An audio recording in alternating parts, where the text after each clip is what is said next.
Hey friends, welcome back to vbabytakes. We do all things flight attendant, travel, and just lifestyle. Today, you see the title. I wanted to come on here because some of you, since I announced my leaving aviation, have come to me and said, hey, I'm also thinking about it. I've been feeling away and I feel like I need to go. This video is for you. I'm Veronica. I have been a flight attendant, or was a flight attendant, for about 2.5 years before calling it quits. I worked at 2 different airlines, which gave me different perspective. I worked at a regional and a mainline airline, so I traveled domestically and internationally. I got a whole taste of it all. Now, would I still recommend becoming a flight attendant to people? Yes. I always say I feel like maybe not everyone, but some people should be a flight attendant for at least 6 months. Not even for the sake of traveling, but to see how you are in that kind of environment. Did I love my job? Absolutely. Did I leave? Yes. There were a few things that happened that made me realize it is time to go. It took me a few months to leave. I kind of was waiting for God to tell me when it was time, but when it was time, I knew it was time, right? From the very first day I submitted my first application to any airline ever, I was on this channel. So obviously I was like, well, what am I gonna make YouTube channels about? What are my friends gonna think? Like, I felt like my identity was in this flight attendant thing. Like, people only thought I was cool because I was traveling all the time. Like, I had a sense of exclusivity with, all the other flight attendants. Anytime I walked into an airport, it was like, about me. So my identity was very deeply rooted in just being a flight attendant.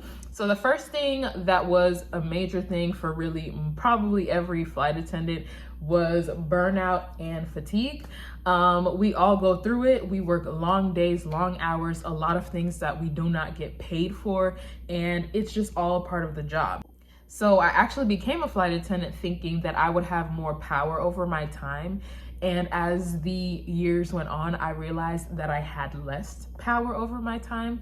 So irregular schedules was one of the biggest things that became an issue for me. Not knowing when you were gonna get home because I commuted. Sometimes I would have to spend the night in the other city. Just so many times where my schedule was wonky, where I was expecting to be able to go to my friend's party or my whoever's birthday, and I just couldn't make it. I remember there was a time where I got a trip to my hometown for New Year's Eve.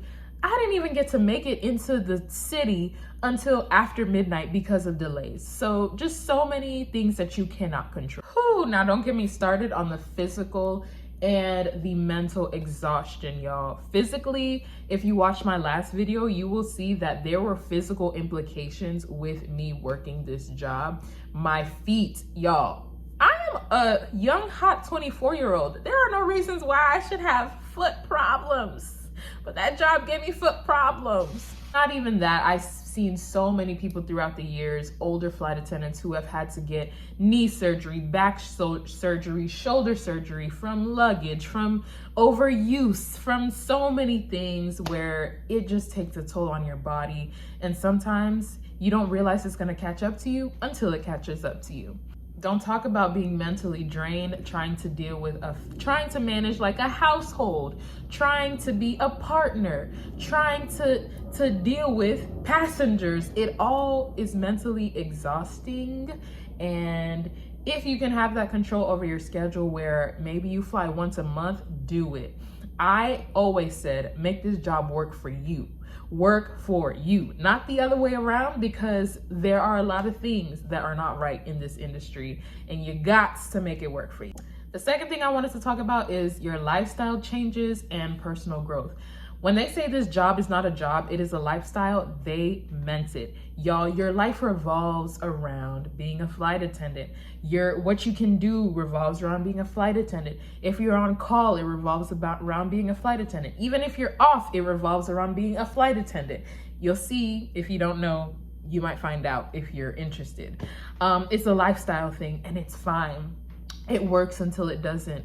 There's some of your relationships that might be strained, where you can't show up for family members because you were scheduled to work, where your partner might need you on certain days and you physically like can't be there because you were scheduled.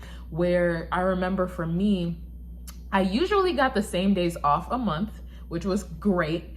But that was also me forcing my partners, my friends, my families to have to be available on those days that I was off. And I was like, is that even fair to them that like all these other days, I only get like 2 days off a week, and I'm like, well, you need to be off on these 2 days because I'm off, which, you know, it's hard, but sometimes you just gotta do it. Whew, now here is the biggest reason why I left the industry. It was that feeling stuck, that stagnation, that personal growth that I no longer felt like I was getting. I remember praying like, God, use me until you cannot use me anymore. And there was a point where I felt like I was not growing personally because of this job. Like, yes, I learned how to travel on my own. Yes, sorry, I'm cooking. I learned so many things, but until I couldn't anymore. So that personal growth, that feeling stuck feeling is not a coincidence. It is not an accident. There is a reason why you feel stuck.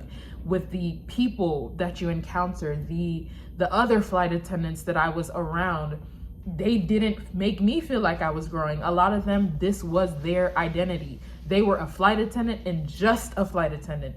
Maybe they had a family, but they were a flight attendant first. Like, they had no other hobbies, no other jobs, no other skills, no other things that they were interested in that maybe I could feed onto. Nothing that made me want to be better. It just made me want to be a flight attendant. And that was it, you know? The third thing was emotional well-being. I don't think it had as much of an impact on me than it was on people that I saw. Even throughout training, that was a really hard time for me. The fact that I made it through training, we thank the Lord. But I saw how this job had major mental health implications on a lot of the people that I worked with, just with scheduling, with not having money. Let's be honest here. In my 2.5 years as a flight attendant, I still can't say that I made more than I make now, which is a problem because people were not able to live like real lives because of those things. And that affects your mental health. It's like, am I going to be able to pay my rent this month? And I have a full-time job. So yes, it was not as bad on me as it was on some of the people that I saw, but mental health implications are a thing. So if you watch my other videos, you would have heard me say, do not start this job unless you have somebody else that's taking care of you, that makes major contributions to your life.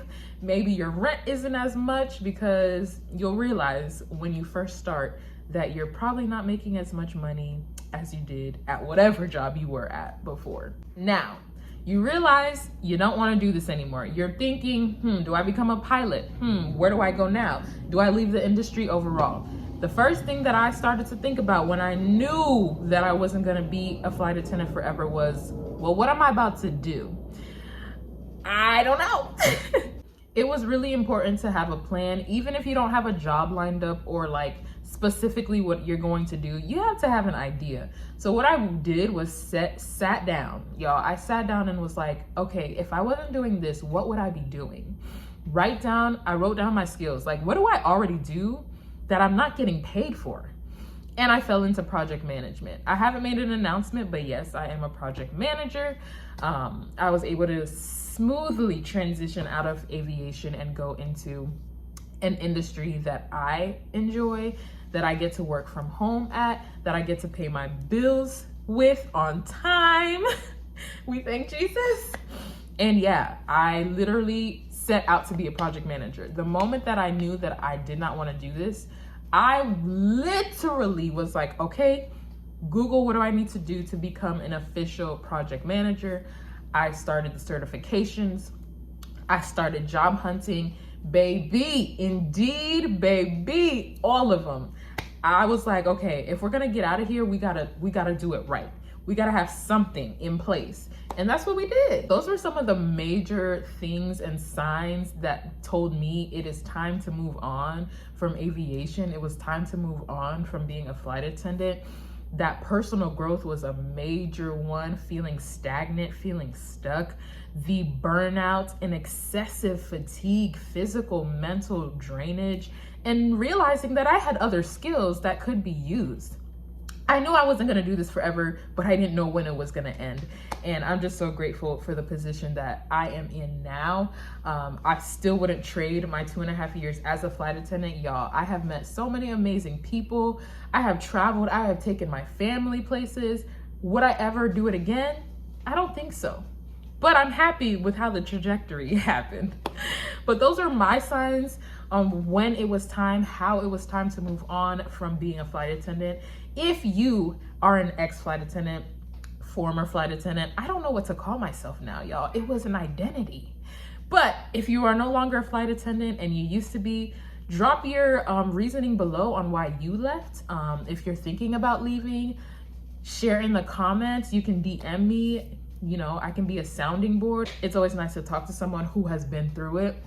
And yeah, if you are a prospective flight attendant and you are trying to look into some of the drawbacks to this job, this lifestyle, I hope this video was helpful for you as well. Drop your comments, questions, and I'll see y'all in the next video. Bye.